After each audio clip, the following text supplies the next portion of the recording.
إن الحمد لله نحمده ونستعينه ونستغفره ونعوذ بالله من شرور أنفسنا ومن سيئات أعمالنا من يهده الله فلا مضل له ومن يضلل فلا هادي له وأشهد أن لا إله إلا الله وحده لا شريك له وأشهد أن محمدا عبده ورسوله يا أيها الذين آمنوا اتقوا الله حق تقاته ولا تموتن إلا وأنتم مسلمون يا أيها الناس اتقوا ربكم الذي خلقكم من نفس واحدة وخلق منها زوجها وبث منهما رجالا كثيرا ونساء واتقوا الله الذي تساءلون به والأرحام إن الله كان عليكم رقيبا يا أيها الذين آمنوا اتقوا الله وقولوا قولا سديدا يصلح لكم أعمالكم ويغفر لكم ذنوبكم ومن يطع الله ورسوله فقد فاز فوزا عظيما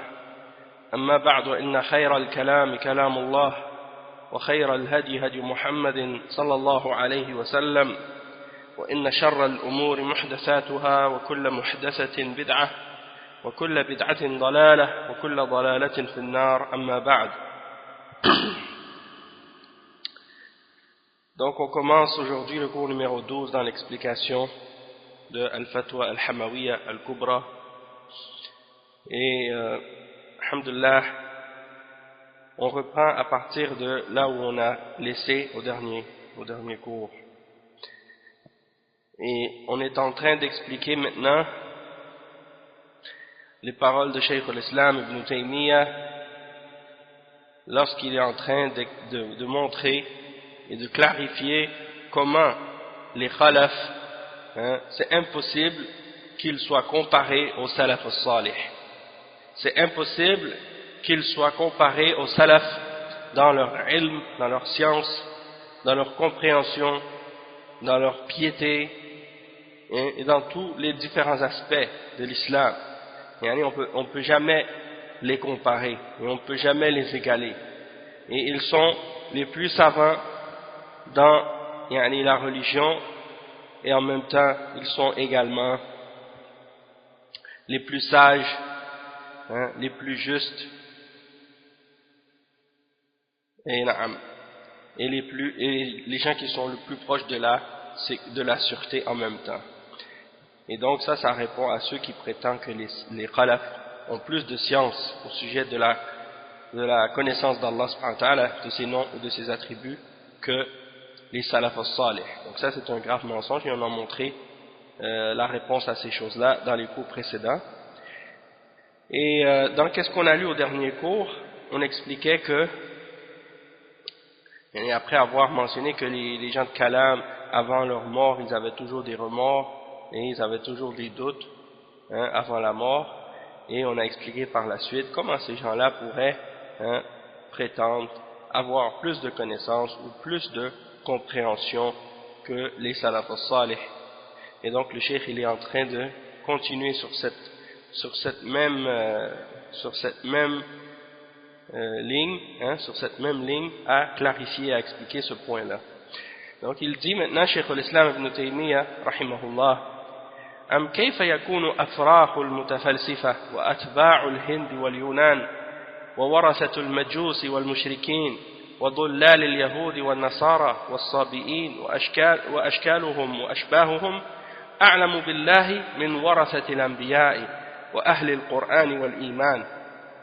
Donc le cheikh al-Islam Ibn Taymiyyah il dit, et donc comment pourrait-il être possible que les enfants ou les élèves des philosophes, ceux qui ont étudié avec les philosophes et ceux qui ont suivi les philosophes de l'Inde et des Grecs et les héritiers des Majus et des Mushrikines et des égarés parmi les Juifs et les chrétiens et les Sabi'in, les adorateurs d'étoiles, les adorateurs de constellations et d'idoles, comment pourraient-ils dans leur catégorie et dans toutes ces différentes sortes de groupes d'égarements qui ressemblent à ceux-là, comment pourraient-ils eux être plus savants à propos d'Allah subhanahu wa ta'ala que les héritiers des prophètes, que les gens du Coran et de la foi. Donc le Cheikh Al-Fawzan, il a deux commentaires à propos de ce passage. Le premier commentaire à propos des élèves et des petits, ceux qui ont appris des philosophes de l'Inde et de l'Égypte, de l'Inde et de la Grèce, et des héritiers des Majous et des Mushrikin. Donc il explique, il dit Al-Afrakh jam'u farkh wa hum talamidhu al-falasifa alladhina yad'un al-hikma wal-ma'rifa duna an yarji'u ila al-wahyi wala ila atba'i ar-rusul wa innama yaz'umuna annahum afdalu min ar-rusul wa a'rafu min ar-rusul wa aghlabuhum fil Yunan yaz'umuna annahum afdalu min ar-rusul wa a'rafu min ar-rusul وأغلبهم في اليونان الدولة القديمة الذين تتلمذوا عليهم هم أفراخهم مثل أفراخ الطيور حيث تتلمذوا عليهم في أوكارهم وفي مدارسهم وورثوا عنهم الجهل والأفكار الخبيثة المنحرفة واستغنوا بذلك عن اتباع الرسل والعياذ بالله. Donc le cheikh il explique, le cheikh Al-Fawzan il dit le terme afrakh que Cheikh al-Islam Ibn Taymiyyah il mentionne dans ce passage, eh bien c'est le pluriel du mot fakhr ou farkh, pardon, c'est le pluriel du mot farkh. Afrakh c'est le pluriel du mot farkh, et si tu le traduis littéralement, qu'est-ce que ça veut dire? Ça veut dire les poussins ou les petits, les petits, et c'est pour des oiseaux. Il y en a les petits des oiseaux, lorsqu'ils ont des petits, on les appelle farkh. Et c'est comme ça qu'ils nomment les élèves des philosophes, ceux qui prétendent posséder la sagesse et la connaissance, sans revenir dans cette connaissance, sans revenir à la révélation, et sans suivre les messagers ou ceux qui ont suivi les messagers. Donc ils prétendent à la science et à la sagesse, mais sans devoir revenir à la révélation ou à ceux qui ont suivi les messagers. Et donc ces philosophes-là, c'est les gens qui prennent leur science de leur logique, de leur propre raison ou des choses comme ça. Et beaucoup des soufis ont été influencés par ce genre de philosophes-là par la suite. C'est pour ça qu'ils prétendent à la sagesse, et c'est pour ça qu'ils prétendent également qu'ils n'ont pas besoin de revenir à la révélation pour comprendre la religion ou pour connaître Allah subhanahu wa ta'ala. Ils pensent qu'ils peuvent connaître Allah subhanahu wa ta'ala directement. Donc ça c'est des exemples. Et il dit وَإِنَّمَا يَزْعُمُونَ أَنَّهُمْ أَفْضَلُ مِنَ الرُّسُلِ وَأَعْرَفُ مِنَ الرُّسُلِ. Donc ils prétendent qu'ils sont meilleurs que les messagers et qu'ils connaissent plus que les messagers. Et ça on retrouve aussi chez les soufis qui ont suivi ces philosophes-là, et aussi chez ceux qui se disent des philosophes soi-disant entre guillemets islamistes, les philosophes islamiques comme Ibn Sina, Al-Farabi et d'autres également, qui n'ont rien à voir avec l'islam. Ibn Sina et Al-Farabi n'ont rien à voir avec l'islam, et comme Cheikh Mohammed Aman il disait souvent, il dit entre ces philosophes grecs et hindous et autres et les philosophes soi-disant islamiques, eh bien la seule différence c'est l'origine, mais sinon ils sont sur la même mécréance et la même égarement. Ils n'ont rien à voir avec l'islam. Il dit وَأَغْلَبُهُمْ فِي الْيُونَانِ. La plupart d'entre eux étaient chez les Grecs, dans la Grèce antique. Il dit, et c'est ceux qui ont étudié chez ces gens-là, chez ces philosophes-là, on les appelle donc leurs petits ou bien leurs élèves. On les appelle afrakh. Pourquoi? C'est comme s'ils étaient les bébés pour des oiseaux. Ils ont grandi chez eux dans leur nid. Ils ont étudié chez eux dans leur nid, dans leurs écoles. Et ils ont hérité d'eux l'ignorance et les pensées mauvaises et déviées qu'ils ont héritées. Et ils se sont passés, ils ont cru qu'ils pouvaient se passer de suivre ceux qui ont suivi les messagers.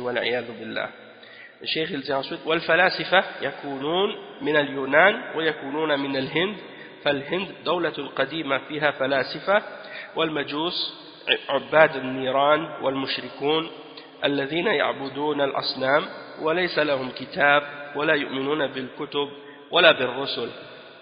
Le cheikh il dit les philosophes ils peuvent être d'origine grecque ou ils peuvent être à l'origine chez les hindous également, puisque l'Inde c'est un pays ancien, c'est un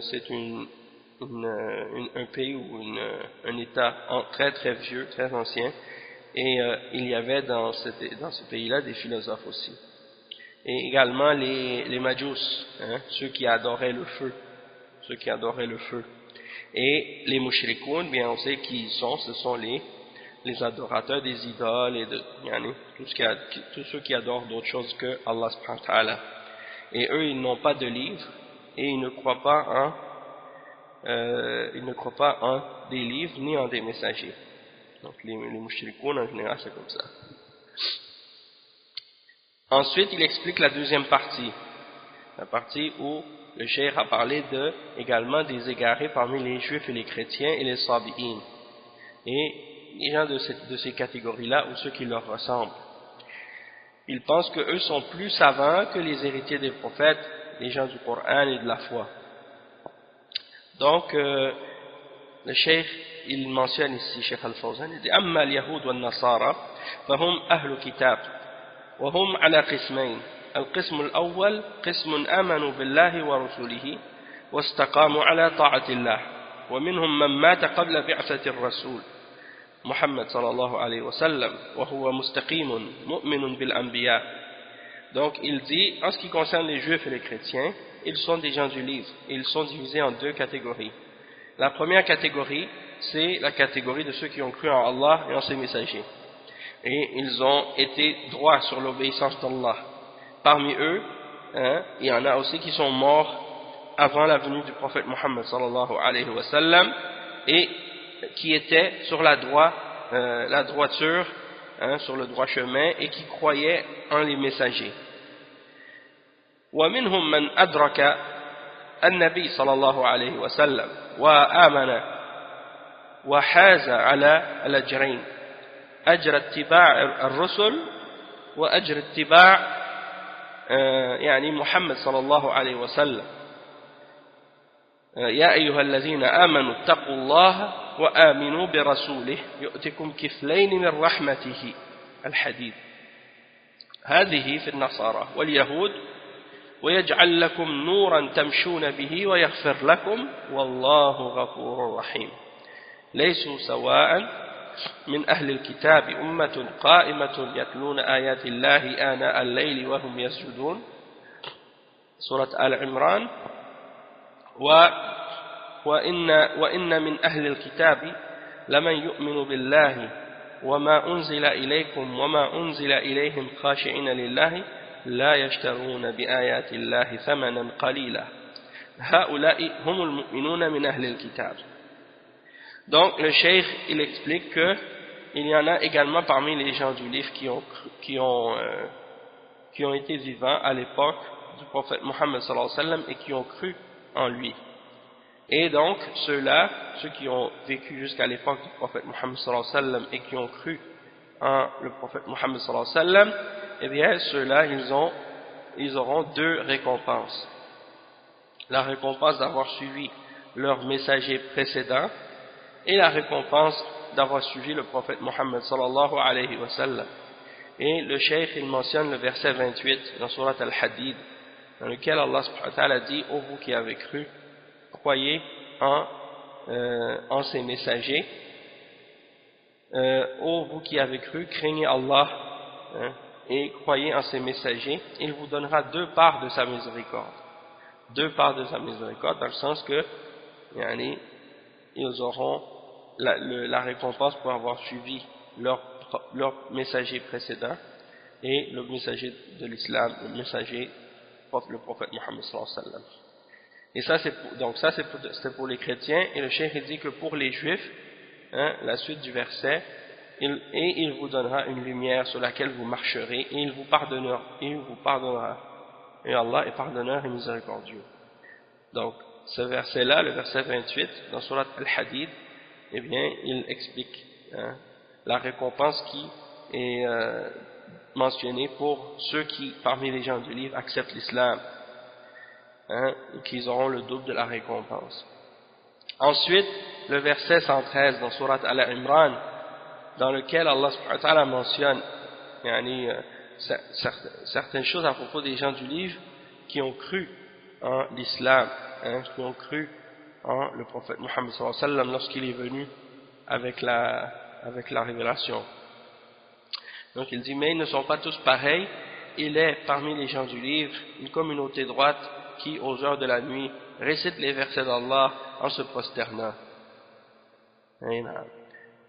Donc ça c'est un exemple de ce genre de verset, le verset 113 dans Surat Al-Imran, et il y a aussi le verset 199 dans Surat Al-Imran aussi qui parle aussi que le cheikh a cité, dans lequel Allah subhanahu wa ta'ala dit ce qui signifie: il y a certes parmi les gens du livre ceux qui croient en Allah et en ce qu'on a fait descendre vers vous et en ce qu'on a fait descendre vers eux. Ils sont humbles envers Allah et ne vendent pas les versets d'Allah à vil prix. Donc ça c'est ceux qui ont cru en l'islam, ou bien ceux qui ont cru à leur prophète avant la venue du prophète de l'islam. Donc ça c'est ceux qui parmi les gens du livre ont cru en leur prophète correctement, qui n'ont pas déformé la religion avant la venue du prophète Muhammad sallallahu alayhi wa sallam, ou bien ceux qui sont après la venue du prophète Muhammad sallallahu alayhi wa sallam mais qui ont accepté l'islam par la suite, comme Al-Najashi et Abdullah ibn Salam et d'autres également, parmi les juifs et les chrétiens qui se sont convertis à l'islam. Donc, Cheikh al-Islam ibn Taymiyyah, il parle de ces questions-là et de ces versets-là dans son livre Al-Jawab al-Sahih liman baddala din al-Masih, la réponse correcte ou authentique par rapport à celui qui a changé la religion du Messie, la religion de Isa. Donc dans ce livre-là, il explique ces versets-là en détail et il clarifie la signification de ces versets en détail. Donc pour ceux qui veulent y retourner. Donc, ceux qui ont cru en leurs messagers à l'époque de ces messagers-là, avant la venue du prophète Muhammad sallallahu alayhi wa sallam, qui ont cru en ces messagers-là correctement, qui ont été sur le tawhid, et qui n'ont pas déformé la religion ou falsifié la croyance, et qui ont suivi le message authentique que ces messagers-là avaient ramené, eh bien ceux-là sont des vrais croyants. Et ceux qui, une fois que le messager d'Allah sallallahu alayhi wa sallam est venu, ont entendu parler de lui et ont cru en lui, eh bien ceux-là, ils sont des croyants, sont des musulmans aussi. Et toutefois, si après la venue du prophète Muhammad sallallahu alayhi wa sallam, ils entendent parler de lui et ils n'acceptent pas de croire en lui, eh bien, que ce soit des juifs ou des chrétiens ou autres, dans ce cas-là, ce sont des kuffars, ce ne sont pas des croyants. Ensuite, la deuxième catégorie de ceux qui sont mentionnés, le cheikh il dit: wa al-qism al-thani alladhina kafaru bir-rusul min ahli al-kitab wa ghayyaru at-tawrat wal-injil wa harrafu wa baddalu wa hadha ghalibu ahli al-kitab min al-yahud wal-nasara. Donc ça c'est la deuxième catégorie dont j'ai parlé. La deuxième catégorie des gens du livre, ce sont ceux qui ont mécru en les messagers parmi les gens du livre, soit à Muhammad sallallahu alayhi wa sallam ou bien soit en Isa, comme les juifs, ils ont rejeté la foi en Jésus, et en Torah, et ils ont rejeté les juifs ont rejeté la foi en Jésus et en l'Injil, et les chrétiens ont rejeté la foi en Al-Qur'an et en le prophète Muhammad sallallahu alayhi wa sallam. Donc à ce moment-là, une fois que le prophète Muhammad sallallahu alayhi wa sallam est venu et qu'il refuse d'y croire, et il refuse de croire en le Coran, et bien dans ce cas-là, ils sont pas parmi les croyants, ils sont parmi les mécréants. Et aussi, s'ils ont été parmi ceux qui ont falsifié la religion des messagers avant, et qui ont déformé le sens du message des prophètes et des messagers avant, ou qui ont cru en des croyances contraires à ce que les messagers ont enseigné avant la venue du prophète Mohammed sallallahu alayhi wa sallam, hein, eh bien ceux-là sont aussi parmi les mécréants. Et ceux-là, c'est la majorité des gens du livre, parmi les juifs et les chrétiens. D'accord? Donc il y en a qui pensent que quand on dit les gens du livre, ça veut dire qu'ils sont croyants. Pas du tout. Hein? Ça veut dire les gens qui prétendent suivre le livre. Hein? Mais ça ne veut pas dire qu'ils le suivent correctement, ou ça ne veut pas dire que le livre qu'ils ont est authentique. Leur livre a été falsifié, mais il reste encore parfois des traces de vérité dedans. Le cheikh il dit ensuite والصابئون قيل إنهم جماعة من النصارى وقيل إنهم هم الذين لا دين لهم قال تعالى إن الذين آمنوا والذين هادوا والصابئين والنصارى والمجوس والذين أشركوا هذه هي الديانات الست منهم الصابئون والصابئ في الأصل هو الذي يخرج عن الدين يقال صبأ إذا خرج عن دينه والصابئون هم الذين خرجوا عن ديانة الرسل وقيل إن الصابئين على قسمين صابئون موحدون وصابئون كفار وهذا هو الظاهر فهناك من الصابئين أهل إيمان وهم طائفة من أهل الكتاب فكيف تكون هذه الطوائف أعلم بالله وبكتابه وبسنة رسوله من سلف الأمة. Donc le cheikh il dit qu'il y a un autre groupe aussi qui est mentionné dans les groupes que Cheikh l'Islam a mentionné, c'est As-Sabi'un. Et As-Sabi'un, certains ont dit que c'était un groupe parmi les chrétiens. D'autres ont dit que ce sont des gens qui n'ont pas de religion. Et Allah subhanahu wa ta'ala a dit dans le verset 17 dans Surat Al-Hajj, ceux qui ont cru et ceux qui ont fait partie des juifs, ceux qui ont été parmi les juifs, les Sabi'in, les chrétiens et les Majus, et ceux qui ont associé, ceux qui ont fait le shirk. Donc le cheikh dit ça, c'est les 6 religions. Parmi eux il y a les Sabi'un. Et en arabe, as-sabi, à la base, c'est celui qui sort de la religion. On dit saba'a. Lorsque quelqu'un sort de sa religion, on dit de lui saba'a. Donc, as-sabi'un, ce sont ceux qui sont sortis de la religion des messagers. As-sabi'un, ce sont ceux qui sont sortis de la religion des messagers. Et on dit également que les sabi'un sont de 2 catégories. Des sabi'un qui sont muwahhidoun, c'est-à-dire qui unifient Allah, qui sont sur le tawhid, et des sabi'un qui sont kuffar. Et ça, c'est ce qui est en apparence. Et il y en a parmi les sabi'in aussi qui ont de la foi. Donc il dit il y en a parmi les sabi'in qui avaient de la foi. Et ce sont un groupe d'entre les gens du livre. Donc le cheikh il dit comment ces groupes-là qu'on vient de mentionner, c'est-à-dire les Grecs et les Hindous et également les chrétiens et les juifs et les Majus et les Sabi'in, comment ces gens-là pourraient-ils être plus savants à propos d'Allah, de son livre et de la sunna de son messager sallallahu alayhi wa sallam que les salafs de la Ummah? Ça c'est pas possible. Ensuite, Cheikh l'Islam Ibn Taymiyyah il dit إنما قدمت هذه المقدمة لأن من استقرت هذه المقدمة عنده علم طريق الهدى أين هو في هذا الباب وغيره. وإنما قدمت هذه المقدمة لأن من استقرت هذه المقدمة عنده علم طريق الهدى أين هو في هذا الباب وغيره.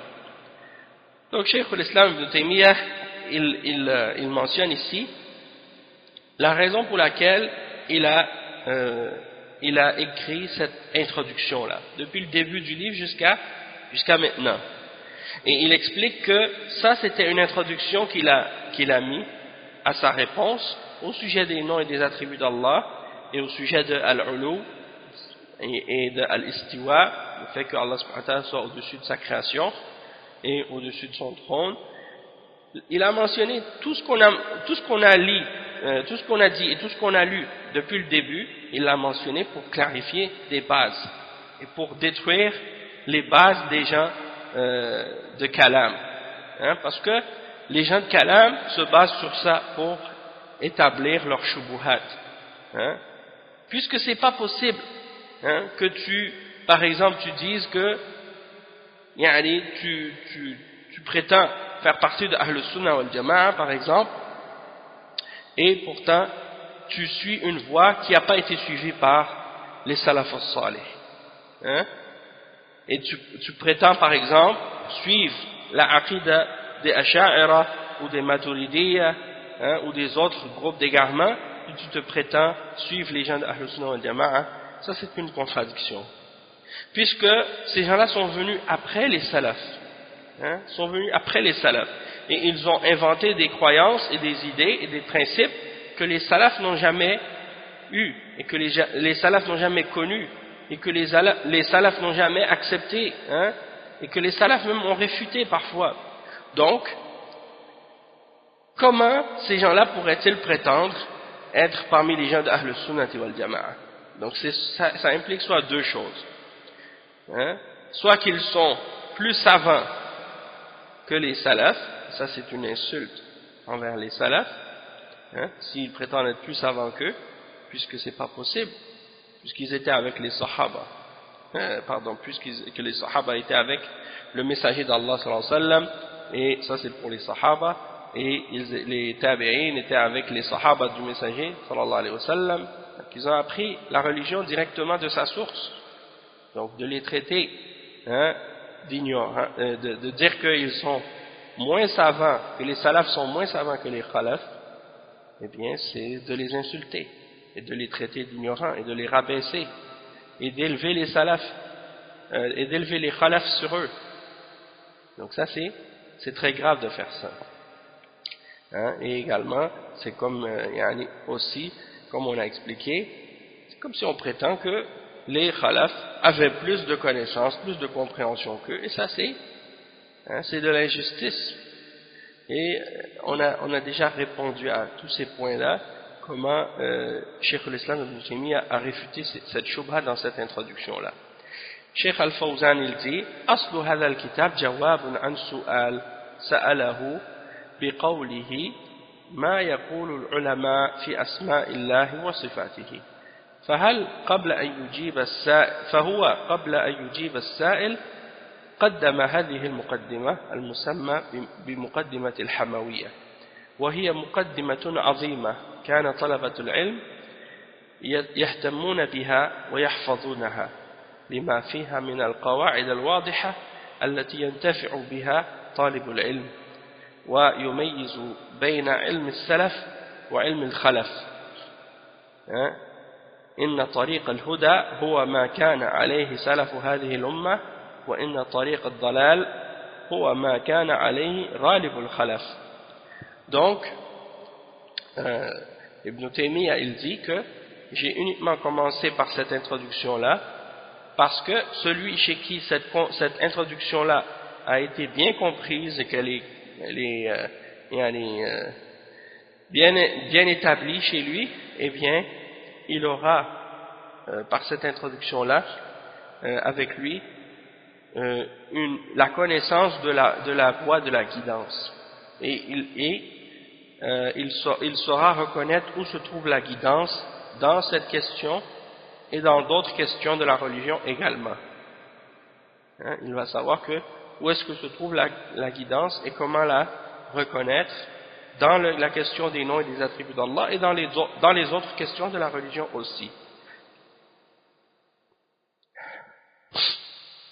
Ensuite, donc Cheikh Al-Fawzan il dit à la base, on a dit que ce livre c'était une réponse à une question que les gens lui avaient posée, les gens de la ville de Hama, et c'est pour ça qu'on a appelé le livre Al-Fatwa Al-Hamawiyya.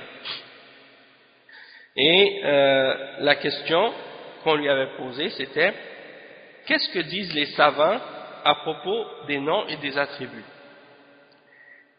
Et donc, le cheikh, avant de répondre à cette question, il a voulu établir une introduction. Et cette introduction-là, on l'appelle Muqaddimatul Hamawiyya, c'est-à-dire l'introduction de Al-Hamawiyya.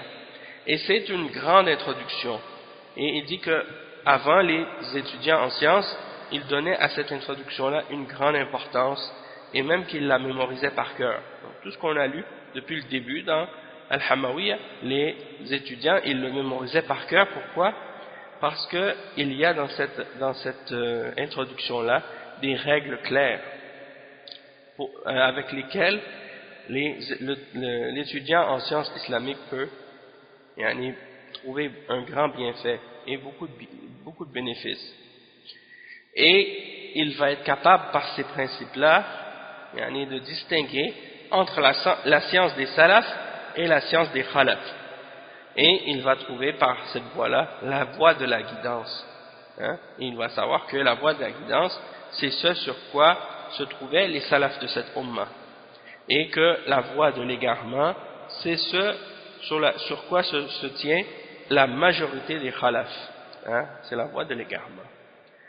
Donc, alhamdulillah, c'est pour ça que je disais tout à l'heure, je dis, si les khalaf ont ramené quelque chose que les salafs n'ont pas compris, ou n'ont pas connu plutôt, eh bien dans ce cas-là, ça veut dire que on n'a pas besoin de cette connaissance-là pour connaître la vérité, puisque les salafs connaissaient mieux la vérité que ceux qui sont venus après eux. Donc on ne peut pas prétendre que la vérité, c'est de suivre une compréhension de l'islam qui est apparue uniquement 300 ans après le prophète Mohammed sallallahu alayhi wa sallam.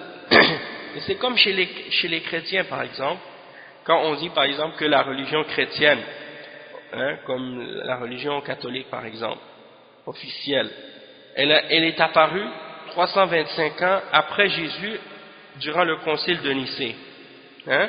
Eh bien, ça c'est pour dire que pendant 325 ans, les gens n'ont pas connu le message de Isa alayhi salam, et c'est juste quand Constantin est apparu que tout d'un coup le christianisme est apparu.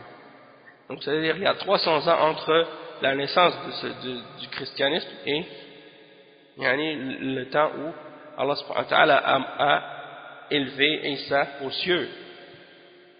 Et ça c'est absurde. Et la même chose pour ces gens-là aujourd'hui qui prétendent que la voie d'Ahl Sunnah wal Jama'a c'est de suivre Abu al-Hasan al-Ash'ari ou de suivre al-Maturidi, qui sont nés 300 ans après, ou qui ont commencé leur secte ou leur croyance, leur fausse croyance 300 ans après le prophète Mohammed sallallahu alayhi wa sallam. Alors qu'avant ça il y a eu des générations de sahaba, de tabi'in, de tabi'in qui ont défendu la aqidah du tawhid, qui ont défendu les noms et les attributs d'Allah contre les Jahmiyyah, contre les Mu'tazila, et qui ont affirmé les attributs d'Allah et qui ont établi les bases de la aqidah d'Ahl Sunnah avant même que Abu al-Hasan al-Ash'ari soit né. Donc de prétendre que ces gens-là c'est eux qui détiennent la vérité à propos des noms et des attributs d'Allah avec les règles qu'ils ont inventées qui sont tirées des philosophes grecs et des philosophes de l'Inde et d'autres, de ramener ce genre d'idées-là, c'est complètement absurde. Et c'est ça qui amène beaucoup de gens à l'égarement par la suite. Et c'est ça qui, par la suite, va essayer de leur faire défendre la bid'a. Et va essayer de les amener à défendre l'idée qu'on n'a pas besoin de suivre les salafs. Ou bien qu'il peut y avoir des bonnes bid'a. Et ils donnent comme exemple leur philosophie et leurs fausses croyances, et leurs fausses pratiques. Et c'est pour ça donc que tu trouves qu'ils défendent la bid'a à tout prix, parce qu'ils n'ont pas le choix, puisque qu'est-ce qu'ils suivent, ça ne vient pas des salafs. Donc c'est un bon principe pour comprendre ce genre de choses-là. Après Cheikh al-Islam Ibn Taymiyyah, il continue sa réponse et sa réfutation. Et il dit وَعَلِمَ أَنَّ الضَّلَالَ وَالتَّهَوُّكَ إِنَّمَا استولى على كثير من المتأخرين بنبذهم كتاب الله وراء ظهورهم وإعراضهم عما بعث الله به محمدا صلى الله عليه وسلم من البينات والهدى وتركهم البحث عن طريق السابقين والتابعين والتماسهم علم معرفة الله ممن لم يعرف الله بإقراره على نفسه ولشهادة الأمة على ذلك وبدلالات كثيرة وليس غرضي واحدا معينا وإنما أصف نوع هؤلاء ونوع هؤلاء. أي نعم. Donc le Cheikh Ibn Taymiyyah il dit ici, on sait maintenant que l'ignorance et la témérité de ces gens-là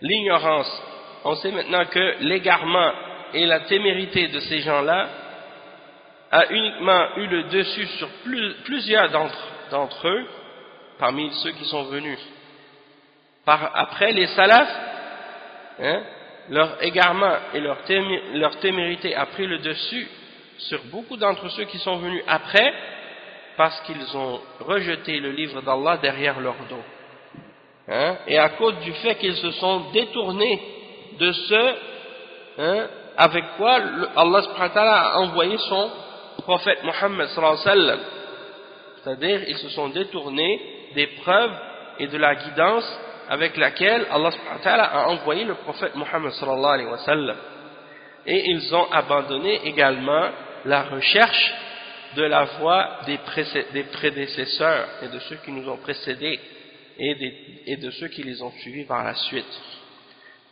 donc les sahaba et les tabi'in et ainsi de suite. Et ils ont cherché la science de la connaissance d'Allah de ceux qui n'ont pas connu Allah, et qui ont témoigné de ça et déclaré ça pour eux-mêmes.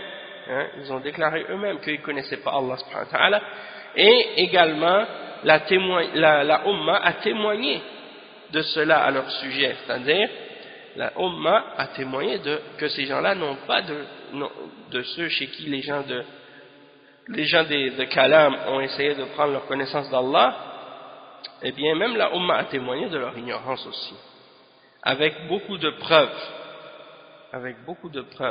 Et Cheikh Al-Fawzan il dit ici, السبب الذي أوقع المتأخرين في الضلال أنهم نبذوا كتاب الله فلا يستدلون به وإنما يستدلون بقواعد المنطق وعلم الكلام وغير ذلك من الاصطلاحات التي اصطلحوها كالجسم والجوهر والعرض والتركيب وغير ذلك من قواعدهم التي يطنطنون بها، وهذا ديدنهم. أما من أخذ عقيدته من الكتاب والسنة وعن مذهب السلف فهذا هو الذي يسير على الطريق الصحيح. Le cheikh il dit la cause qui a fait tomber beaucoup d'entre eux, les gens qui sont venus plus tard dans la Ummah, dans l'égarement, la cause qui les a fait tomber dans l'égarement, c'est qu'ils ont rejeté le livre d'Allah derrière leur dos. Donc ils n'utilisent pas le Coran comme une preuve, ils ne cherchent pas la preuve du Coran pour établir leur croyance, mais ils se basent uniquement sur les règles des philosophes et les règles de la logique ou de la dialectique d'Aristote et des choses de ce genre, et sur la science de qu'est-ce qu'ils appellent ilm al-kalam, la théologie spéculative qui se base uniquement sur la raison ou sur ce qu'ils appellent la logique grecque pour essayer de découvrir qui est Dieu. Ils laissent le Coran et la révélation de côté et ils disent on va se baser juste sur la raison et sur notre logique pour connaître Dieu de façon soi-disant scientifique comme ils prétendent. Et ça c'est de l'égarement. Et donc ils ont inventé des terminologies et ils essaient de les appliquer dans la croyance et dans la aqidah pour essayer de déterminer Allah subhanahu wa ta'ala ou définir ce que Allah est ou ce qu'il n'est pas. Donc ils vont dire par exemple le corps, al-jism, al-jawhar, l'essence, al-arab, l'incident, ou bien al-tarkib, la composition ou le composé, des choses comme ça. Et beaucoup d'autres règles également. Donc quand ils parlent de aqidah, tu les trouves ces termes-là dans leur livre de kalam, parce qu'ils ont laissé les preuves du Coran et de la Sunna de côté et ils ne font que ramener ces termes-là.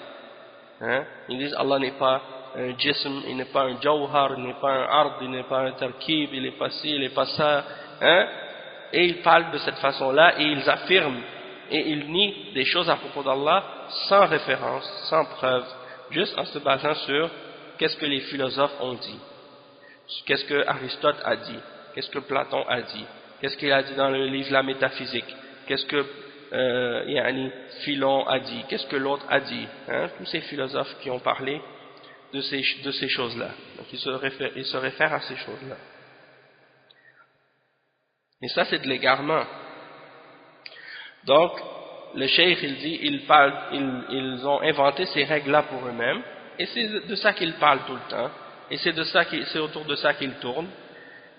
Ils n'ont pas pris leur croyance du Coran et de la Sunna. Il dit, tandis que celui qui prend sa aqidah du livre, du Coran et de la Sunna, et de la compréhension et de la voie des salafs, eh bien ça c'est celui qui a suivi la bonne voie, et le droit chemin. Ça, il n'y a pas de doute là-dessus. Alhamdulillah. Mais tu les vois aujourd'hui, ces gens-là, même parmi les gens qui se prétendent islamistes, et prétendent défendre l'islam, vouloir défendre l'islam, ils suivent la voie de ces mutakallimin, de ces gens de kalam. La plupart d'entre eux, c'est des gens qui suivaient cette voie-là.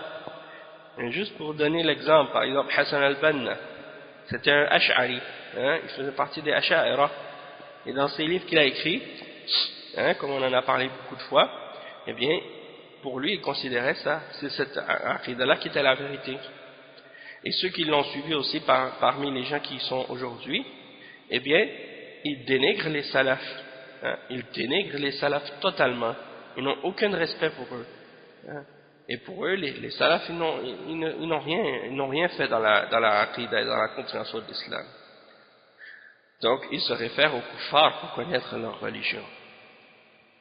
Et même les chrétiens, la théologie chrétienne, elle n'est pas basée sur même sur la Bible falsifiée qu'ils ont. Leur théologie est basée sur les écrits des philosophes, pas sur les écrits, et même de qu'est-ce qui est dans leur livre. Même si ce livre-là est falsifié, ils ne se basent pas sur le livre du tout. C'est sur les paroles des philosophes qu'ils se basent pour établir leur idée et leur croyance. Puisque de toute façon, même leur livre qu'ils ont aujourd'hui contredit leur croyance. Donc ils ne peuvent même pas se baser sur leur livre. Et les gens de Kalam, c'est la même chose. Ils ont essayé de faire la même chose avec l'islam. Allah al-Musta'an. Donc Cheikh Al-Fawzan, il explique la suite de qu'est-ce que dit Cheikh al-Islam ibn Taymiyyah. Cheikh al-Islam ibn Taymiyyah dit, mon but n'est pas de parler d'un d'entre eux en particulier, de mentionner une personne parmi eux, parmi ces gens d'égarement en particulier, mais c'est uniquement de décrire chaque sorte de ces gens-là, chacune des sortes, parmi ces sortes de catégories de gens. Donc, Cheikh Al-Fawzan il explique ici. Il يقول أنا لا أقصد واحدا معينا إنما أقصد المجموعة وهكذا طالب العلم حينما يرد على الخصوم لا يذكر أسماء معينين وإنما يذكر المذهب والخطأ ويرد عليه من قال كذا وكذا الذي قال كذا وكذا لا يقول فلان. والنبي صلى الله عليه وسلم ما كان يعين حينما ينتقد بل يقول ما بال أقوام قالوا كذا وكذا ولا يقول ما بال فلان ابن فلان يعمل كذا وكذا. هذه طريقة الرسول صلى الله عليه وسلم يبين النوع لا يبين العين والأشخاص. Donc Cheikh Al-Fawzan il explique ici, il dit je ne veux pas dire une personne en particulier, c'est-à-dire Cheikh l'Islam il dit je ne pense pas ou je ne vise pas une personne en particulier, mais je vise l'ensemble, je vise l'ensemble. Et il dit, Cheikh Al-Fawzan, il dit c'est ainsi que le talib ilm, l'étudiant, lorsqu'il fait des réfutations contre des opposants, eh bien, il ne mentionne pas les noms de gens en particulier. Il ne fait que mentionner la voie en général ou l'erreur, hein, et il la réfute. Et il dit par exemple, celui qui dit telle ou telle chose, ou celui qui dit telle ou telle chose, hein, il ne dit pas un tel, hein, en le citant ou en mentionnant son nom. Il dit parce que le prophète sallallahu alayhi wa sallam, il ne désignait pas quelqu'un en particulier quand il faisait une critique, mais il disait plutôt ma balu aqwamin, ma balu aqwamin qalu kada wa kada, comme c'est rapporté par Al-Bukhari et Muslim selon le hadith de Anas. Donc ma balu aqwamin, c'est-à-dire qu'est-ce que ces gens-là ont, pourquoi ils ont fait ça, hein, et pourquoi ils ont fait telle ou telle chose, donc ou pourquoi ils ont dit telle ou telle chose. Donc le prophète sallallahu alayhi wa sallam critiquait des paroles et des actions de certaines personnes, mais il ne désignait pas la personne en particulier. Il faisait uniquement une critique générale, sans mentionner le nom de la personne, mais il critiquait l'action qui avait été faite. Et donc le cheikh il ne disait pas pourquoi un tel a fait ça, mais il disait qu'est-ce que des gens ont, pourquoi ils ont fait telle ou telle chose, mais il ne disait pas pourquoi un tel, fils d'un tel, a fait telle ou telle chose. Donc ça c'est la voie du prophète Mohammed sallallahu alayhi wa sallam d'expliquer et de clarifier la catégorie ou la sorte d'erreur ou la sorte de problème, et non pas de mentionner les individus, hein? Donc là j'en vois maintenant qui parmi les gens de Tamir, ils vont se réjouir d'entendre ça, ils vont dire ah tu vois ça c'est la preuve que les salafis n'ont pas raison de mentionner les noms, ils ne devraient pas mentionner les noms jamais parce que c'est pas correct, il faut juste réfuter l'erreur. Mais ne vous réjouissez pas trop vite, parce qu'alhamdulillah le Cheikh Al-Fawzan il clarifie tous ces points-là clairement et en détail.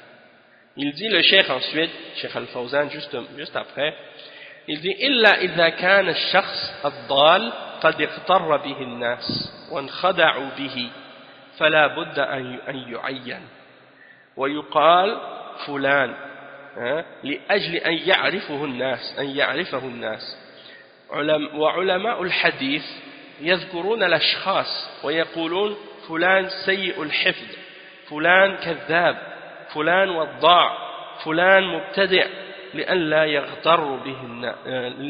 يغتر الناس به. فالتعيين إذا اقتضى الأمر والضرورة تعينه فإنه يعين.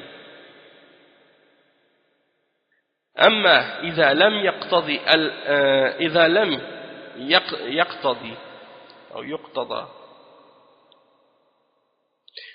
يقتضي فالأحسن أن لا يذكر الأشخاص.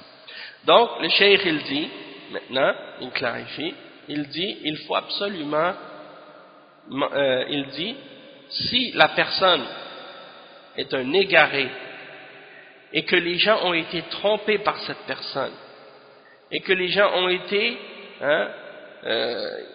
trompés et trahis par cette personne parce qu'ils ont pensé de cette personne-là du bien, et la personne, ils ont pensé que c'était quelqu'un qui était correct, donc ils ont pris de cette personne, ils ont été trompés par cette personne, parce que c'est quelqu'un qui appelle à l'égarement, mais il s'est camouflé ou il s'est montré comme étant quelqu'un correct.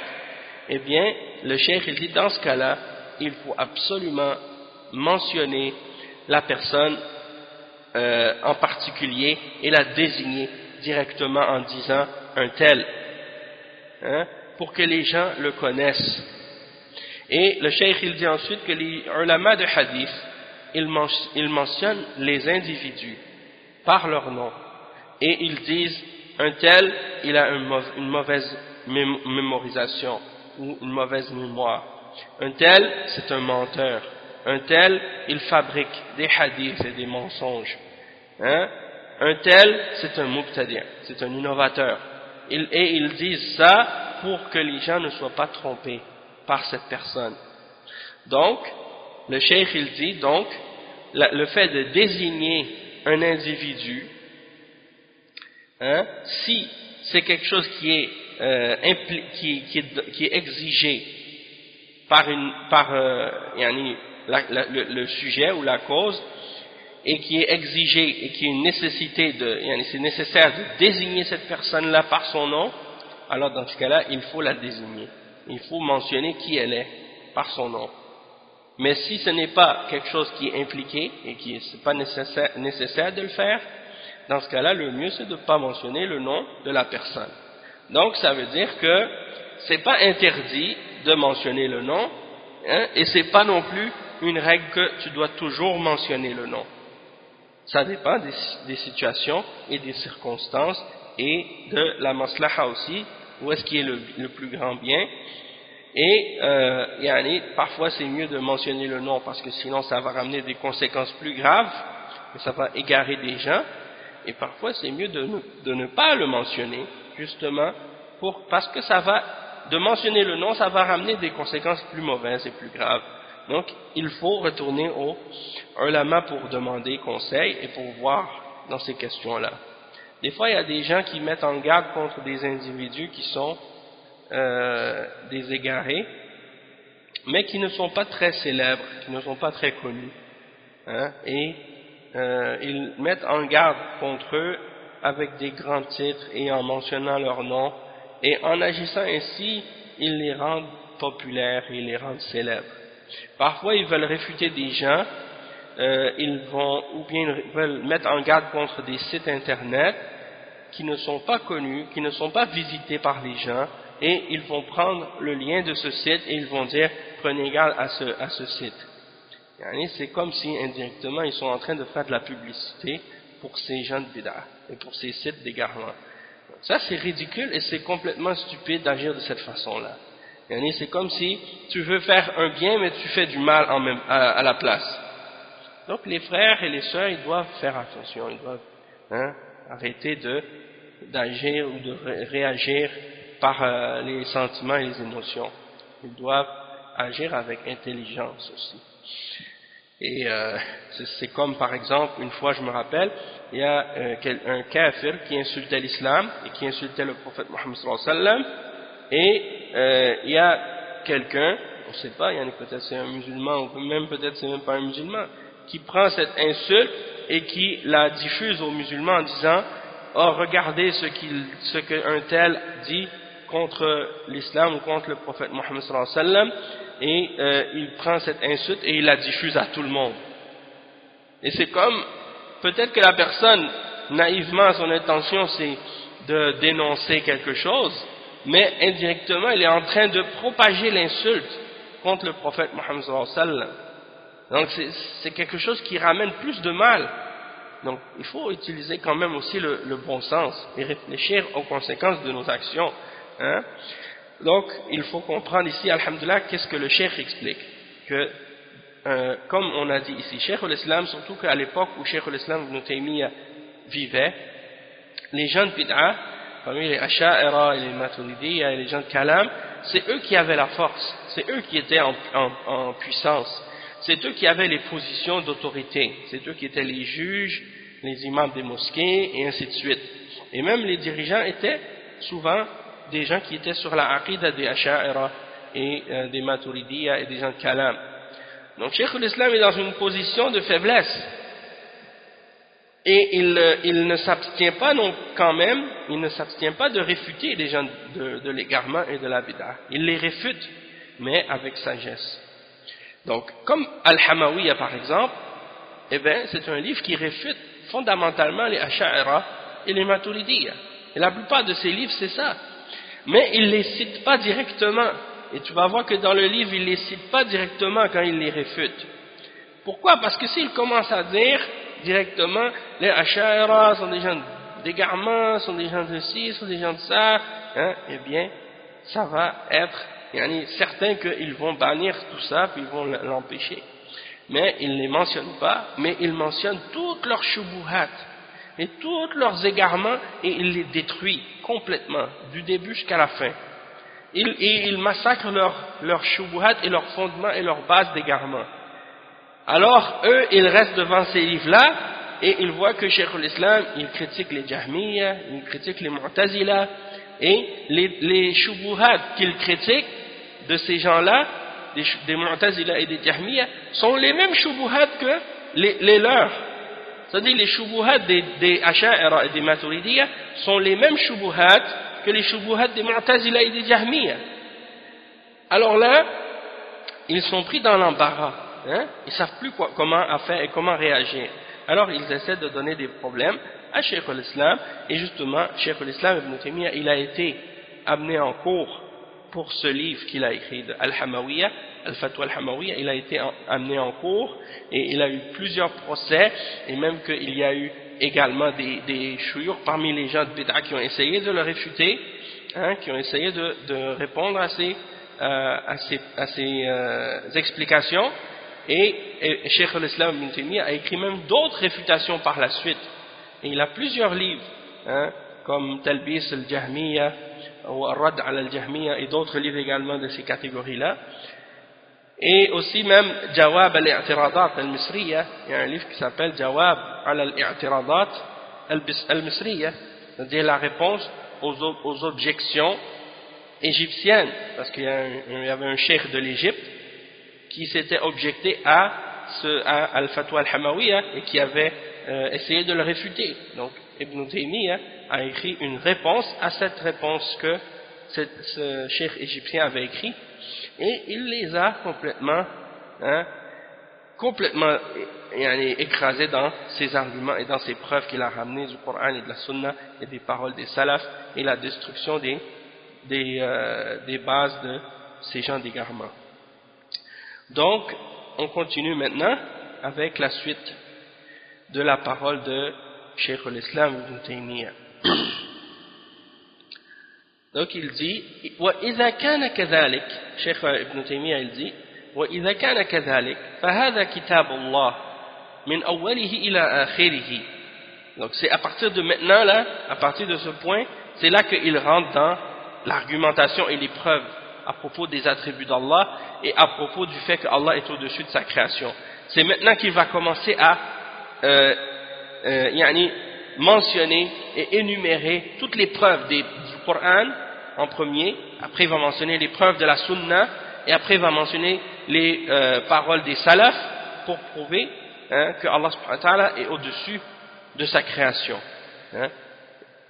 et qu'il faut affirmer cette chose-là, et qu'il est au-dessus de sa création d'une manière qui lui convient, et d'une manière qui convient à sa grandeur, à sa majesté et à sa perfection, sans que ce soit d'une manière qui ressemble à sa création. Donc alhamdulillah, il dit ici إذا كان كذلك فهذا كتاب الله من أوله إلى آخره وسنة رسوله صلى الله عليه وسلم من أوله إلى آخره ثم عامة كلام الصحابة والتابعين ثم كلام سائر الأمة مملوء بما هو إما نص وإما ظاهر في أن الله سبحانه وتعالى هو العلي. أي نعم. Donc le cheikh il dit ici, donc si c'est le cas, qu'est-ce qu'on vient de mentionner, que ces gens-là sont des gens d'égarement et que leur voix est une voix d'égarement et que la voix des salafs c'est la vérité, et c'est là-dedans qu'il y a la clarification de la vérité. Donc si c'est le cas, il dit regardez dans le Coran, dans le livre d'Allah, du début du Coran jusqu'à la fin, et regardez dans la Sunna du prophète sallallahu alayhi wa sallam, du début jusqu'à la fin, puis regardez dans toutes les paroles des Sahaba et des Tabi'in, puis regardez dans le reste des paroles des imams de la Ummah. C'est rempli de textes qui sont soit un nas ou soit un zahir, hein, et qui mentionnent le fait que Allah subhanahu wa ta'ala il est Al-Ali, que Allah subhanahu wa ta'ala est le très haut qui est au-dessus de tout. Donc le Cheikh Al-Fawzan il explique ça. Le Cheikh il dit Al-Qur'an mamlu'un bima huwa nas ou zahir fi asma'illahi wa sifatihi. النص والنص هو الذي لا يحتمل غير معنى واحد وأما الظاهر فهو الذي يحتمل معنيين أحدهما أظهر من الآخر فيبقى على الظاهر حتى يرد ما يدل على خلافه. Donc le cheikh explique, il dit regarde dans le Coran au complet, le Coran est rempli de qu'est-ce qui est soit un nas ou soit un zahir à propos des noms et des attributs d'Allah. Qu'est-ce que ça veut dire an-nas? Le cheikh il dit an-nas c'est un texte du Coran ou de la Sunna qui ne peut impliquer qu'une seule signification. C'est un texte du Coran ou de la Sunna qui ne peut impliquer qu'une seule signification. On appelle ça an-nas. Le pluriel c'est nusus. Donc an-nas c'est un texte du Coran ou de la Sunna qui ne peut impliquer qu'une seule signification. Et al-zahir, qu'est-ce que ça signifie? C'est une signification, c'est un mot ou un terme qui peut impliquer deux significations, mais qu'une des deux est plus apparente que l'autre. Dans ce cas-là, il faut le laisser dans son sens apparent, parce que al-zahir ça veut dire ça. Ça veut dire qu'est-ce qui est apparent. Donc an-nas c'est qu'est-ce qui peut vouloir dire uniquement une seule chose, et al-zahir c'est qu'est-ce qui est apparent, c'est-à-dire il peut avoir plusieurs significations ou deux significations, mais une est plus apparente que l'autre. Dans ce cas-là, on le laisse dans son sens apparent jusqu'à ce qu'il y ait quelque chose qui vienne prouver le contraire, jusqu'à ce qu'il y ait un indice ou quelque chose qui ramène le contraire et qui prouve le contraire, c'est-à-dire qui prouve que ce terme-là ou ce mot-là est employé pour une signification autre que son sens apparent. Il faut une preuve pour ça. Sinon, tu es obligé de le laisser dans son sens apparent. Et c'est comme ça dans l'islam. Dans l'islam, on prend la révélation dans son sens apparent. Juste, à moins qu'il y ait une preuve authentique qui prouve qu'on puisse faire sortir ce terme ou ce mot de son sens apparent vers un autre sens. Hein? Et ça c'est qu'est-ce qui est clair. Donc le cheikh il dit an-nas yu'khadhu bihi wala majal lil'udul anhu amma adh-dhahir fayubqa ala dhahirihi illa idha dalla dalilun ala sarfihi an dhahirihi ila al-ma'na al-akhar fayu'khadhu bima dalla alayhi ad-dalil.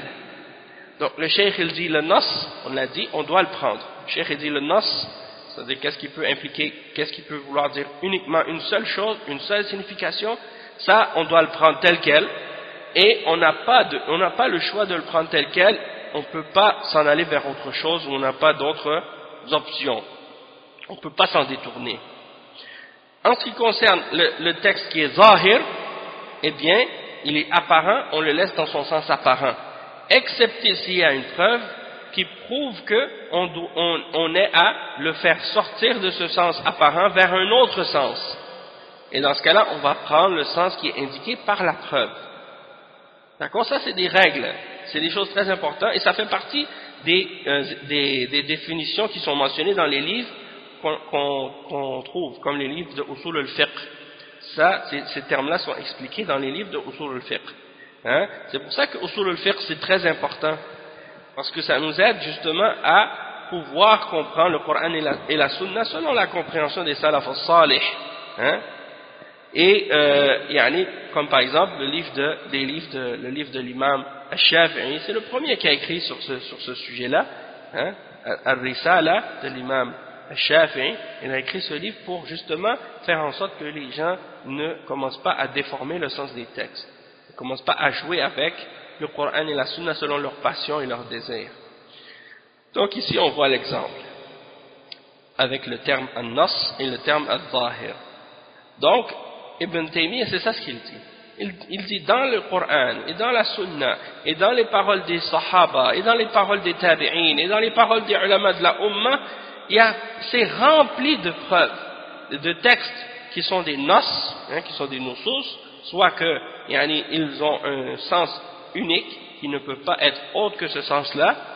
Il y en a plein de textes comme ça qui prouvent ça, et il y en a plein parmi les textes qui sont apparents, et qui indiquent que Allah subhanahu wa ta'ala est Al-Ali et qu'il est au-dessus de toute sa création. Donc le cheikh il dit Al-Qur'an mamlu'un bi anna Allah huwa al-Ali al-a'la. قال تعالى وهو العلي العظيم. وقال تعالى سبح اسم ربك الأعلى. ووصف نفسه بأنه علي. ووصف نفسه بأنه الأعلى. وهو فوق مخلوقاته سبحانه وتعالى. فوقهم بذاته. وفوقهم بقدره وفوقهم بقهره وهو القاهر فوق عباده وهو القاهر فوق عباده. Donc le cheikh il dit le Coran il est rempli de preuves que Allah subhanahu wa ta'ala il est le très haut, celui qui est au-dessus, Al-Ali, celui qui est haut, Al-A'la, le plus haut, Al-Ali, c'est le haut, celui qui est très haut et élevé. Al-A'la, c'est celui qui est plus haut, le plus haut.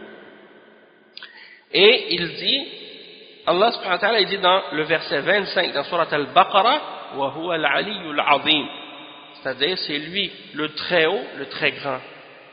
Et il dit dans Surat Al-A'la, le verset 1, sabbih isma rabbika al-a'la, que soit glorifié le nom de ton Seigneur le très haut, ou le plus haut. Donc, ça c'est, le cheikh il dit, ça c'est la description que Allah subhanahu wa ta'ala fait de lui-même en disant qu'il est Ali, c'est-à-dire qu'il est élevé, qu'il est haut, qu'il est au-dessus. Et il décrit sa personne également, il se décrit en disant qu'il est le plus haut, Al-A'la, au-dessus de ses créations. Au-dessus de ses créations. Et il dit وَهُوَ فَوْقَ مَخْلُوقَاتِهِ, donc au-dessus de ses créations. فَوْقَهُمْ بِذَاتِهِ, il est au-dessus d'eux par sa personne. Donc sa personne est au-dessus de sa création. فَوْقَهُمْ بِقَدْرِهِ, c'est-à-dire par son statut, par sa valeur, il est au-dessus d'eux. Par sa valeur, par son statut, il est élevé. Et فَوْقَهُمْ بِقَهْرِهِ, et il est au-dessus d'eux par sa puissance et par sa contrainte, sa puissance contraignante. Et c'est pour ça que Allah subhanahu wa ta'ala il dit وَهُوَ الْقَاهِرُ فَوْقَ عِبَادِهِ, verset 18 dans Surat Al-An'am. Donc il est celui qui est le contraignant au-dessus de son serviteur. Donc le cheikh il dit فَالْعُلُو لَهُ ثَلَاثُ مَعَانٍ أو له ثلاثة معان علو الذات وعلو القدر وعلو القهر وأهل الحق يثبتون المعاني الثلاثة كلها لله وعلو الذات وعلو القدر وعلو القهر وأهل الضلال ينفون علو الذات ويثبتون علو القدر وعلو القهر. Donc le cheikh explique que la signification de al-ulu elle est de trois. Ulu al-Zat, c'est-à-dire que Allah subhanahu wa ta'ala par sa personne est au-dessus de tout. Ulu al-Qadr, c'est-à-dire que par sa force et par sa grandeur et par sa valeur, il est au-dessus de tout. Donc il est haut en valeur et il est haut en puissance, et au-dessus de sa création par sa puissance et par sa contrainte et par sa force. Donc les gens de la vérité, c'est-à-dire Ahlus Sunnah wal Jama'a, As-Salafiyoun, eux, ils affirment les trois significations. Ils les affirment toutes pour Allah subhanahu wa ta'ala. Qu'il est élevé en sa personne, qu'il est élevé en sa valeur et en sa grandeur, et qu'il est élevé en sa force.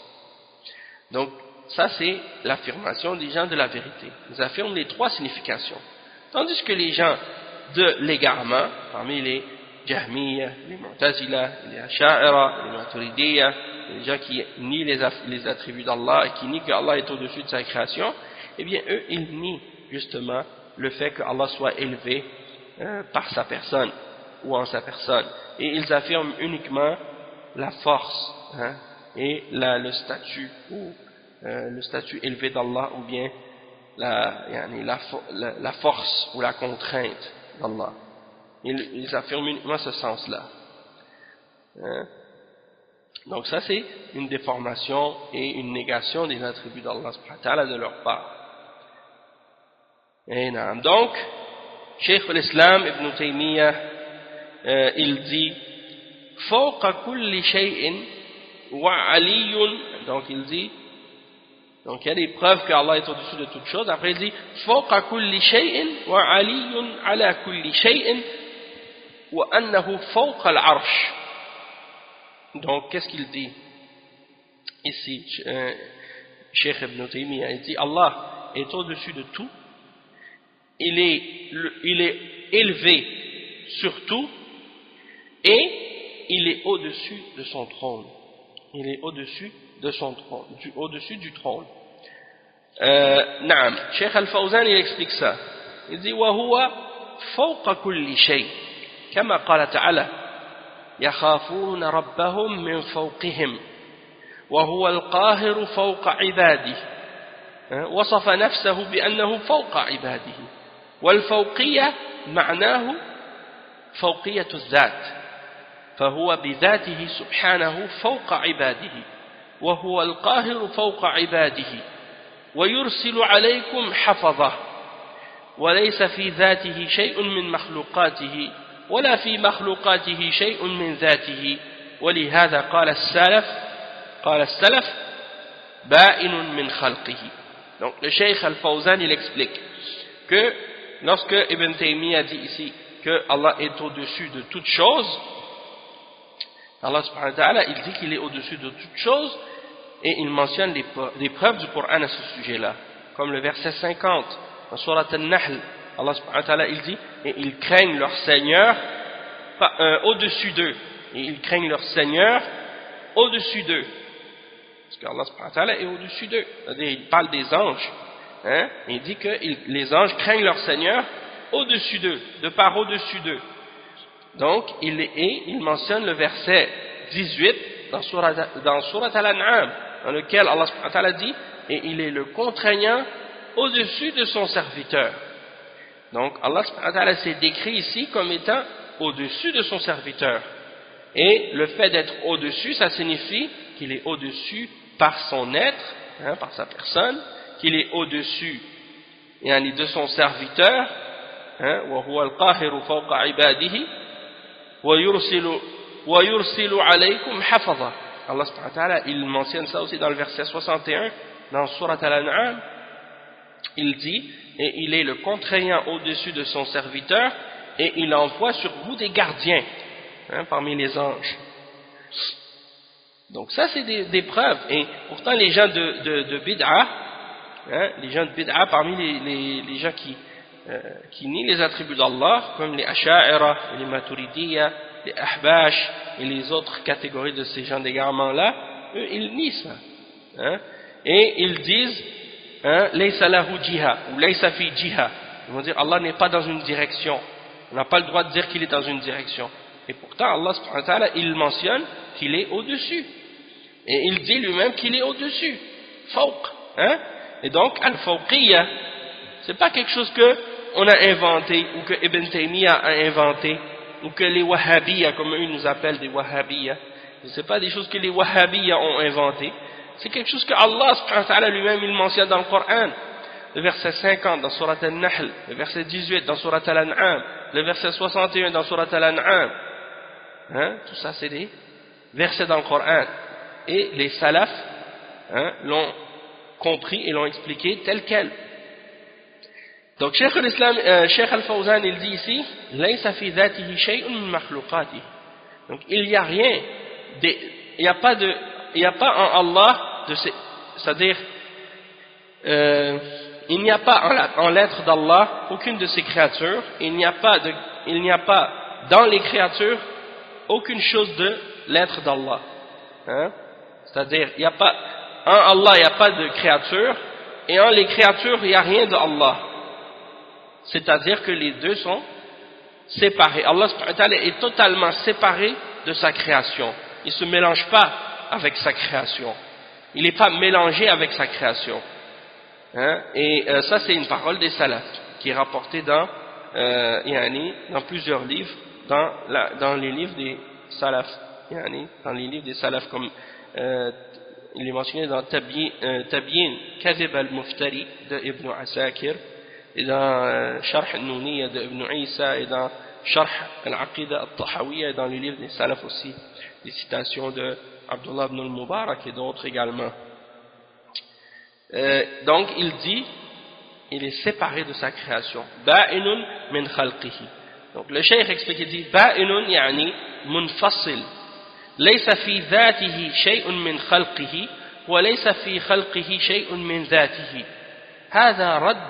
هذا رد على الحلولية الذين يقولون إن الله حال في كل مكان. تعالى الله عما يقولون. Donc le cheikh explique, il dit que Allah subhanahu wa ta'ala, il est séparé de sa création, c'est-à-dire munfasil. Il n'a aucune connexion ou relation directe avec sa création. Il n'est pas en sa création et sa création n'est pas en lui. Il n'y a rien de sa création en lui et aucune part de lui-même en sa création. Et ça, c'est une réfutation de ce qu'on appelle al-hululiyya, ceux qui disent que Allah est en toutes choses et en tout lieu. Quand tu leur demandes où est Allah, ils disent il est partout. Et ça c'est kufr, et ça c'est shirk. Non, Allah il n'est pas partout. Allah subhanahu wa ta'ala est au-dessus de sa création, au-dessus de son trône. Il n'y a rien de la création qui est en Allah et il n'y a rien d'Allah dans la création. Ça c'est fondamental et ça fait partie des fondements du tawhid. D'accord? Et il y a deux positions chez les... Ça, on retrouve cette parole chez les Jahmiya, parce que chez les Jahmiya, il y a les Jahmiya al-Hululiyya et il y a les Jahmiya al-Mu'attila. Il y a ceux qui disent, si tu leur demandes où est Allah, ils vont te dire Allah il est dans aucun endroit. C'est-à-dire il n'est nulle part. Et si tu leur demandes à ce sujet-là, ils te disent ça. C'est comme les Ahbash par exemple. Les Ahbash font partie des Mu'attila. Ils nient complètement l'existence d'Allah sans même s'en apercevoir. Parce qu'ils disent que Allah est dans aucun endroit. Et dans le sens que ils disent il n'est pas en haut, il n'est pas en bas, il n'est pas devant, il n'est pas derrière le monde, il n'est pas en haut du monde, il n'est pas en bas du monde, il n'est pas devant le monde, il n'est pas derrière le monde, il n'est pas à l'intérieur du monde, il n'est pas à l'extérieur du monde. Il n'est pas dans sa création, il n'est pas au-dessus de sa création, il n'est pas en dessous de sa création, il n'est pas devant sa création, il n'est pas derrière sa création, il n'est pas à l'intérieur de sa création, il n'est pas à l'extérieur de sa création. Les ulama, ils ont répondu à ça en disant, si vous dites ça à propos d'Allah, eh bien ça veut dire que vous avez comparé Allah subhanahu wa ta'ala au néant. Vous avez comparé Allah subhanahu wa ta'ala au néant, à ce qui n'existe pas en fait. Pourquoi? Parce que si je te demandais de décrire le néant, ou de décrire ce qui n'existe pas, eh bien tu ne pourrais pas ramener une description plus complète que cette description-là que tu as donnée à propos d'Allah subhanahu wa ta'ala. Quand tu dis, il n'est pas à l'intérieur du monde, il n'est pas à l'extérieur du monde. Subhanallah. Donc l'imam Ahmed, quand il a réfuté les Jahmiya, c'est cet argument-là qu'il a mentionné. Il leur a dit, quand Allah subhanahu wa ta'ala, avant qu'Allah subhanahu wa ta'ala crée le monde, ou crée la création, eh bien, soit qu'il l'a créé en lui-même, ou soit qu'il l'a créé à l'extérieur de lui-même. C'est un des deux. Et si vous dites qu'il l'a créé à l'intérieur de lui-même, ça c'est kufr. Si vous dites qu'il a créé à l'intérieur de lui-même, ça c'est kufr. Parce qu'il n'y a rien en lui-même qui est créé. Et si vous dites qu'il l'a créé à l'extérieur de lui-même, eh bien ça c'est la vérité. Et c'est la position de Ahlus Sunnah wal Jama'a. Parce qu'on dit que Allah subhanahu wa ta'ala, il est au-dessus de sa création. Donc ça c'est un argument clair pour réfuter ces gens-là. Et il y a l'autre catégorie de ceux qu'on appelle al-hululiyya. Hein? C'est ceux qui disent pas que Allah est nulle part, ils disent Allah est partout. C'est le contraire, mais c'est la même signification. Hein? C'est comme le panthéisme. Ceux qui disent le Dieu est tout et tout est Dieu. Comme la aqida de Wahdatul Wujud. La aqida des soufis, comme Ibn Arabi. Ibn Arabi et Al-Hallaj et d'autres également. Parmi la plupart des Turcs soufis, ils croient tous en Wahdatul Wujud. Que tout ce qui existe est Allah et que Allah est tout. Et qu'on ne doit pas distinguer entre le créateur et la créature. Hein, qu'il y a une seule existence et que c'est Allah.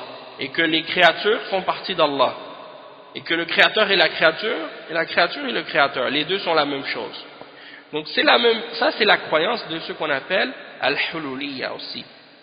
On l'appelle wahdatul wujud, on l'appelle aussi hulul. Et il y a deux catégories de hulul. Hulul khas et hulul am. Et c'est justement hulul al-am, c'est la wahdatul wujud, et al-hulul al-khas, c'est ceux qui disent parmi les soufis, par exemple, que Allah il peut se mélanger à certaines des créatures. Hein, parmi les êtres pieux, parmi les hommes pieux, ils deviennent un avec Allah. Hein, et ils ont d'autres termes qu'ils utilisent comme al-fana, hein, le fait de se dissoudre en Allah. Ils croient que, à force de faire beaucoup de zikr, beaucoup de ibadat, beaucoup de rester isolés dans des cavernes ou dans des grottes ou dans des monastères pendant longtemps, pas manger, hein, puis de faire du zikr seulement, ils atteignent un état d'extase, ils deviennent un avec Allah. Ils se confondent avec Allah. Hein? Ça c'est dans leurs livres, tu retrouves plein de délires comme ça. Donc ça c'est des exemples. Les deux positions extrêmes sont des positions d'égarement et de kufr. Ceux qui disent qu'Allah est partout, hein, ça c'est du kufr. Et ceux qui disent qu'Allah est nulle part et qui nient l'existence d'Allah indirectement en disant que il n'est pas à l'intérieur de sa création, il n'est pas à l'extérieur non plus, eh bien ça c'est aussi des kuffars parce qu'ils nient, hein, ils nient Allah subhanahu wa ta'ala. Et c'est la position de ces mu'attila. Donc nous on dit, qu'est-ce que Allah a dit? Que Allah est au-dessus. Hein, Allah subhanahu wa ta'ala fawq, hein, fawqa makhluqatihi. Ba'inun min khalqihi. Hein, wa laysa kamithlihi shay. Il n'y a rien comme lui. Ensuite, qu'est-ce qu'il dit, Cheikh Al-Fawzan? Il dit, donc il explique la parole de Cheikh Ibn Taymiyyah lorsqu'il dit wa annahu fawqa al-arsh. Allah subhanahu wa ta'ala est au-dessus du trône. Il dit al-arsh huwa saqf al-makhluqat wa huwa a'la al-makhluqat wa a'zamu al-makhluqat. Wallahu subhanahu wa ta'ala fawqa al-arsh wa fawqiyatun taliqu bi jalalihi. ليست كفوقية المخلوق على المخلوق فلا يقال إنه محتاج للعرش بل الله فوق العرش وليس محتاجا إليه بل العرش هو المحتاج إلى الله إن الله يمسك السماوات والأرض أن تزولا ولئن زالتا إن أمسكهما من أحد من بعده فالسماوات والأرض والعرش والمخلوقات كلها محتاجة إلى الله وأما الله فهو غني عنها وليس معنى أنه على العرش أو استوى على العرش أنه محتاج إليه بل العرش هو المحتاج إلى الله لأنه مخلوق والله هو الذي يمسك العرش ويمسك السماوات ويمسك الأرض. Donc ça c'est un point très important. Le cheikh explique que l'Arsh, le trône, c'est le toit des créatures. C'est la plus haute des créatures et c'est le toit des créatures. Et le cheikh explique que c'est la plus haute de toutes les créations et la plus grande également. C'est-à-dire que c'est la plus grande de toutes les créations d'Allah subhanahu wa ta'ala. Et il dit ensuite que Allah subhanahu wa ta'ala il est au-dessus de son trône d'une manière qui convient, hein, d'une manière qui convient, qui est convenable à sa majestuosité. et à sa grandeur.